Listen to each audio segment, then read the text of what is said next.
প্রিয় দর্শক, ক্রিকেটের ভিডিও দেখতে আমাদের খেলাবিপি চ্যানেলটিকে সাবস্ক্রাইব করে রাখবেন।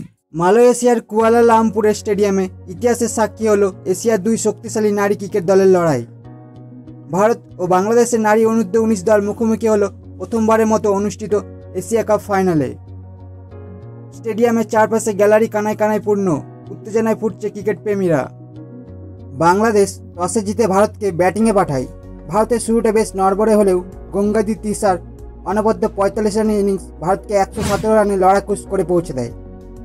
তিসার ইনিংসটি ছিল ধৈর্য আর মাটি কামড়ে পড়ে থাকার উদাহরণ।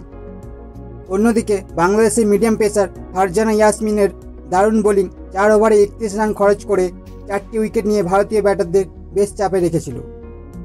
118 রানের লক্ষ্য নিয়ে ব্যাট করতে নামে বাংলাদেশ। ওপেনিং জুটি শুরুতে কিছুটা আশা জাগালেও ভারতীয় বোলারদের আগুন ঝরা স্পেলের সামনে দ্রুতই ভেঙে পড়ে। ভারতের আয়ুষী শুক্লা ছিলেন দুর্দান্ত। মাত্র 3.3 ওভারে 17 রান দিয়ে 3 উইকেট তুলে নিয়ে তিনি বাংলাদেশি ব্যাটিং লাইন আপকে এলোমেলো করে দেন।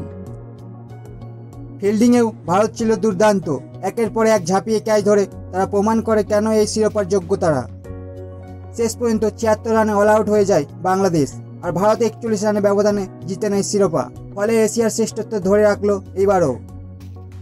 ম্যাচ শেষে গোটা ভারতীয় দল একসঙ্গে উচ্ছ্বাসে মেতে ওঠে। অধিনায়ক নিকি প্রসাদের হাতে যখন ট্রফি তুলে দেওয়া হয়, তখন চারপাশে যেন শুধুই এক স্বপ্ন পূরণের আনন্দ। এই জয় কেবল একটি শিরোপার নয়, বরং ভারতীয় নারী ক্রিকেটের জন্য এক নতুন দিগন্তের সূচনা। আগামী দিনের তারকারা নিজেদের প্রমাণ করলো এই ঐতিহাসিক মঞ্চে।